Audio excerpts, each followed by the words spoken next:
Hello, my lovely audience. How are we all doing? Good. I've been doing a lot of soul searching recently, and I've kind of worked out that I want a man that's exactly like a Super Nintendo.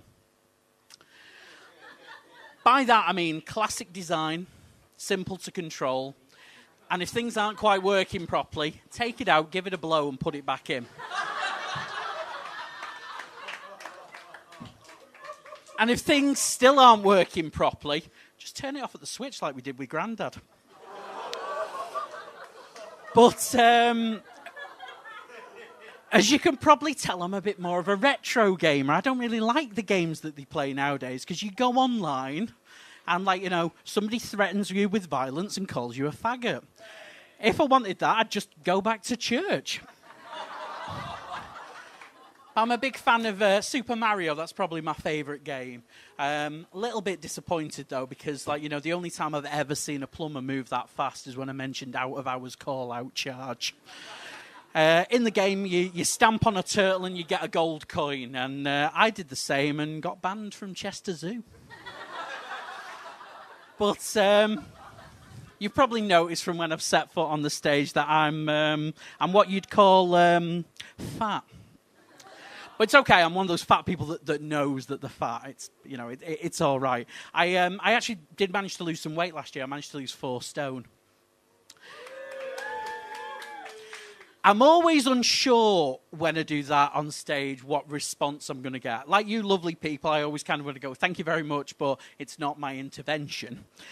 The flip side of the coin is stone cold silence and people looking at me going, where?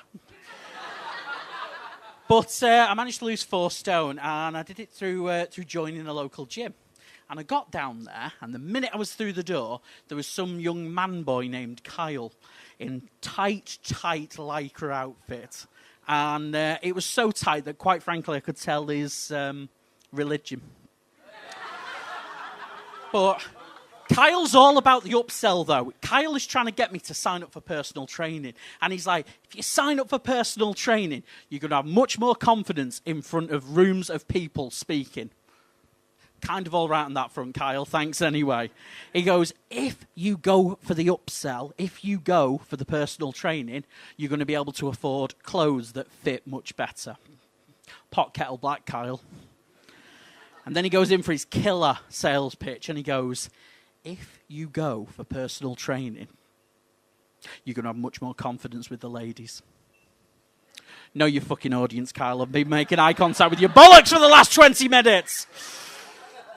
But you're in the gym, and then I found out there's all this weird etiquette which I did not know about. So everybody's walking around, and they're all in the lycra outfits, and everybody's matching and coordinated, and I'm there in a pair of Bermuda shorts and a Strongbow t-shirt I got on a 10-pack.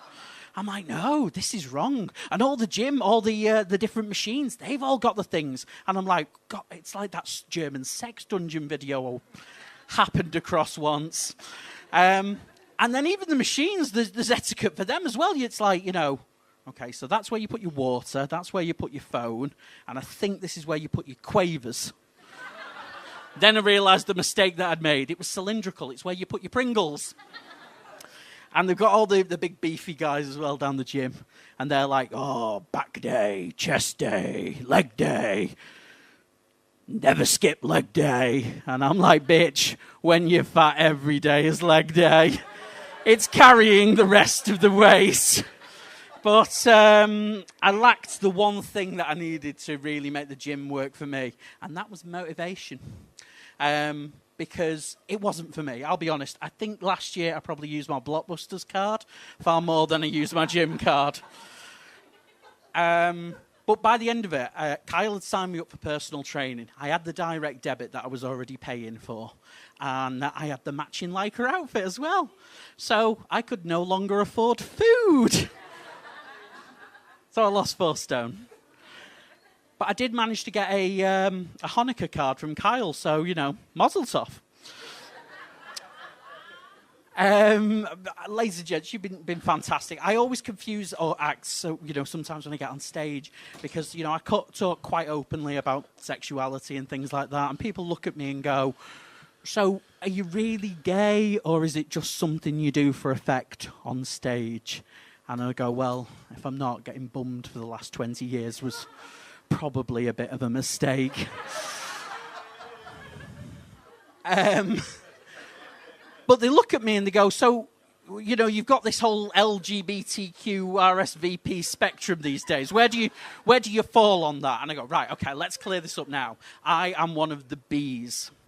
And by that, I mean beach boy. Because I get around.